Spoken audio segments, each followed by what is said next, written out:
had insane dictators starting a war in Europe on their what next bingo card. After going from deadly new virus and shutdowns to record high unemployment, crazy people storming our capital trying to steal an election, Delta and Omicron waves of the virus causing more turmoil and increasing inflation, it has been a heck of a couple of years.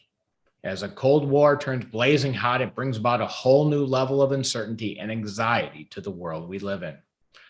What does this mean for you? Now, we all feel anxious or scared at times. We also generally don't like to admit that. That's okay. The first step is to be okay with it. Admit those feelings. Feel them fully. It's fine and it's human. The second step is to get clear on what you can control and then do something. Figure out what micro action you can take towards accomplishing a goal and do that. Lastly, just repeat that step over and over. It's also important to recognize that we all create narratives for ourselves built around our preconceived ideas. First, we know there are facts, and boy, are there a lot of facts coming at us these days. Secondly, there are feelings about those facts. What do those facts make us feel?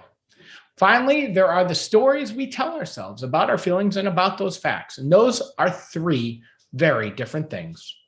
If we're feeling anxious, it's easy to let that shape the narrative. We begin to spiral towards darker and darker thoughts. This can lead to panic, and any decision made in a panic, whether it's personal or professional, has a much higher chance of failure. We, as humans, are not that far removed from our ancestors who were rewarded for hasty decisions to avoid being prey to wild animals.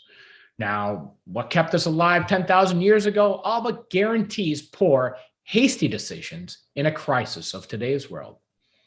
Now that you've recognized, accepted, and identified your stress, you realize that you are more than your emotions.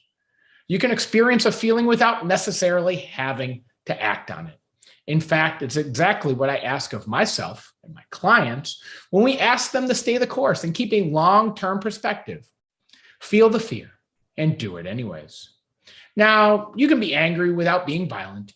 You can be sad without being incapacitated. You can be scared about what is frightening news without allowing it to destroy your ability to lead at home or work. We can all emerge from this uncertainty with a greater perspective and a redoubled commitment to do what is right. But getting there will take a daily commitment to self-care. Investors should continue to seek guidance from their financial advisors to act both as a behavioral coach and trusted resource to help them meet their financial goals.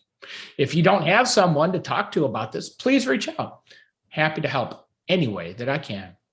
I encourage all of you to take this time to be the support others need as well. Hug your child, your spouse, your pet, or just yourself. We will all get through this together. This is Christopher Klepp, and this has been your Bridge Towards Wealth.